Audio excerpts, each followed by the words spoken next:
చూడండి, మీకా గ్రంథము 7వ అధ్యాయము 2వ వచనాన్ని మనం చూస్తే, మీకా గ్రంథం 7వ అధ్యాయం 2వ వచనంలో ఇలా వ్రాయబడింది: భక్తుడు దేశములో లేకపోయెను, జనులలో యథార్థపరుడు ఒకడును లేకపోయెను. దేవుడికి పిల్లరా ఎవరు కావాలి అని అంటే భక్తులైన వారు కావాలి. ఎవరు దేవుడు ఇష్టపడతాడు? ఎవరిని దేవుడు ఇష్టపడతాడు అంటే భక్తులైన వారిని దేవుడు ఇష్టపడతాడు. కానీ అక్కడ అంటున్నాడు కదా, భక్తుడు దేశములో లేకపోయాను, జనులలో యథార్థపరుడు ఒకడును లేకపోయాను. పిల్లరా ఈరోజు భక్తి పరులకు దేవుడికి కావాలి, యథార్థవంతులు దేవుడికి కావాలి. పిల్లరా భక్తి కలిగిన వారిగా ఈరోజు నువ్వు కనబడకపోతే, భక్తి కలిగిన వారిగా నీవు దేవుని సన్నిధిలో దేవుని దృష్టిలో యోగ్యునిగా కనిపించకపోతే ఈరోజు పిల్లరా దేవుడికి సంతోషం కాదు.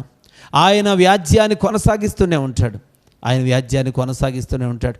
దేవుడికి మనకిన వ్యాజ్యం అనేది పిల్లరా తొలగిపోవాలి అనంటే, అది పరిష్కరించబడాలి అనంటే ప్రతి మనుష్యుడు, ప్రతి విశ్వాసి దైవభక్తి కలిగిన వారిగా కనబడాల్సిన అవసరం ఉంది, దైవభక్తి కలిగిన వారిగా జీవించాల్సిన అవసరం ఉంది. అక్కడ యథార్థవంతుడిగా జీవించాలి అంటే ఏదైతే మనం చెప్తున్నామో అదే చేసేవారిగా ఉండాలి, ఏదైతే చేస్తున్నామో అదే చెప్పేవారిగా మనం ఉండాలి. యథార్థవంతుడి యొక్క లక్షణం ఏంటంటే ఉన్నది ఉన్నట్టు చెప్తాడు.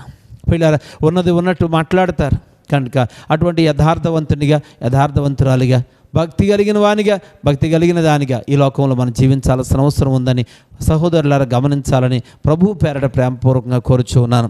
కాబట్టి ఆయన పిల్లర మన జీవితాలలో ఎన్నో మేలులు చేస్తూ ఉన్నాడు, ఎన్నో ఉపకారాలు చేస్తూ ఉన్నాడు. అయినప్పటికీ కూడా నేటి దినాన దేవుని సన్నిధిలో మన భక్తిని మనం కొనసాగించలేకపోతూ ఉన్నాం. ఇదంతా మాత్రం కూడా క్రైస్తవ సమాజానికి మంచిది కాదు. క్రైస్తవ సమాజం పిల్లర దేవునికి ఒక ప్రీతికరమైనటువంటి పాత్రగా, ప్రీతికరమైనటువంటి యోగ్యమైనటువంటి పెండ్లి కుమార్తెగా సిద్ధపరచబడాల్సిన అవసరం ఉంది. దేవుడు రాకడనేది మనం చూస్తూ ఉన్నాం, దేవుని రాకడ గురించి మనం వింటూ ఉన్నాం. దేవుడు నేను త్వరగా వస్తున్నాను అని చెప్పాడు ఆయన.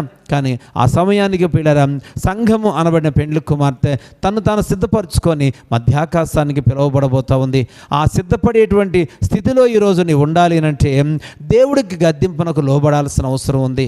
ఎంతకాలం ఇంకా దేవుని మాట వినకుండా, ఎంతకాలం దేవుడి హెచ్చరికను గమనించకుండా, ఎంతకాలం దేవుడు ఖండించినా సరిచేసుకోకుండా దేవునికి వాక్యానికి విరుద్ధంగా జీవిస్తావు సహోదరి సహోదరుడా, అది నీకు ఏమాత్రం క్షేమకరం కాదు అని దేవుడు ఎన్ని మారులు చెప్తున్నప్పటికీ కూడా ఇంకా నీ మనసులో వ్యతిరేకతను పెంచుకుంటూ లోక సంబంధమైన ఆశలలోనే నువ్వు కాలం గడుపుతూ ఉన్నావు. అది నీకు సరికాదని దేవుని పేరట తెలియచేస్తూ ఈరోజే నువ్వు మనసు మార్చుకొని నీ హృదయాన్ని సరిచేసుకొని దేవుని వాక్యానుసారంగా జీవించడానికి నువ్వు ప్రయత్నం చేస్తే, దేవాలయాన్ని కనికరించు తండ్రి, నా కృప చూపించు నాయన, నీ సహాయం నాకు కావాలి తండ్రి, నీవు తప్ప ఈ లోకంలో నాకు వేరే అవసరం లేదు అని దేవుని సన్నిధిలో నువ్వు పశ్చాత్తాపపడి ప్రార్థన చేయగలిగితే కనికర సంపన్నుడని దేవుడు నీ కన్నీటిని తొడవబోతున్నాడు. ఏ ఏ విషయాల్లో మదన పడుతున్నావో, ఏ ఏ విషయాల్లో వేదన చెందుతున్నావో, ఏ ఏ విషయాల్లో ఈరోజు అసాధ్యమని భావిస్తూ ఉన్నావో అలాంటి విషయాల్లో దేవుడు చక్కని పరిష్కారం ఇవ్వటానికి ఇది నా దేవుడు నీతో మాట్లాడుతూ ఉన్నాడు. వింటావా? విని ఆయన జీవితంలో ఆయనను నీ హృదయంలోకి ఆహ్వానిస్తావా? ఆయనతో నీకున్న సహవాసాన్ని స్థిరపరచుకోవడానికి ఇష్టపడుతున్నావా? ఖచ్చితంగా దేవుడు నీతో సహవాసం చేస్తూ నీ పరిస్థితులన్నిటినీ మార్చివేయడానికి ఆయన ఇష్టపడుతూ ఉన్నాడు. దైవభక్తి కలిగిన వారికి జీవించాలి. భక్తులకు పిల్లరా ఏమీ చెప్పాల్సిన అవసరం లేదు. భక్తి కలిగి నువ్వు జీవిస్తే దేవుడు మాటి మాటికి నేను హెచ్చరిక చేయాల్సిన అవసరం ఉండదు. భక్తి కలిగి జీవిస్తే ఖచ్చితంగా దేవుని యొక్క కృపను నువ్వు పొందుకోగలుగుతావు. కానీ ఈరోజు భక్తిని నిర్లక్ష్యం చేయడం గల కారణం ఏంటి? ఆయన నీ జీవితంలో చేసిన ఉపకారాలను మర్చిపోవటమే.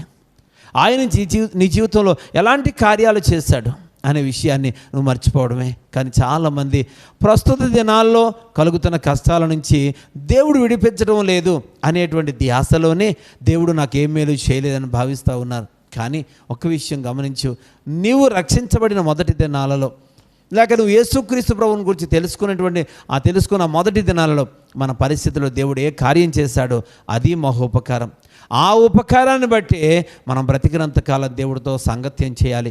ఆ మొట్టమొదటి దినాల్లో దేవుడు చేసిన కార్యాలను బట్టి జీవితాంతకాలం దేవుడికి పిల్లరా మన భక్తిని కొనసాగించాల్సిన అవసరం ఉంది. ఒక మాటలో చెప్పాలంటే దేవునికి మనం రుణపడి ఉన్న వారి వలె దేవుని సన్నిధిలో పిల్లరం మనం నిత్యము స్తుతిస్తూ, ఘనపరుస్తూ, మహిమపరుస్తూ, ఆరాధిస్తూ ఆయన చేసిన మేళ్లకు కృతజ్ఞత చెల్లించవలసిన వారమై ఉన్నాము.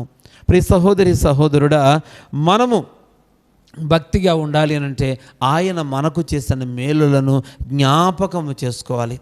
ఆయన మనకు చేసిన మేళ్లను జ్ఞాపకం చేసుకోవాలి.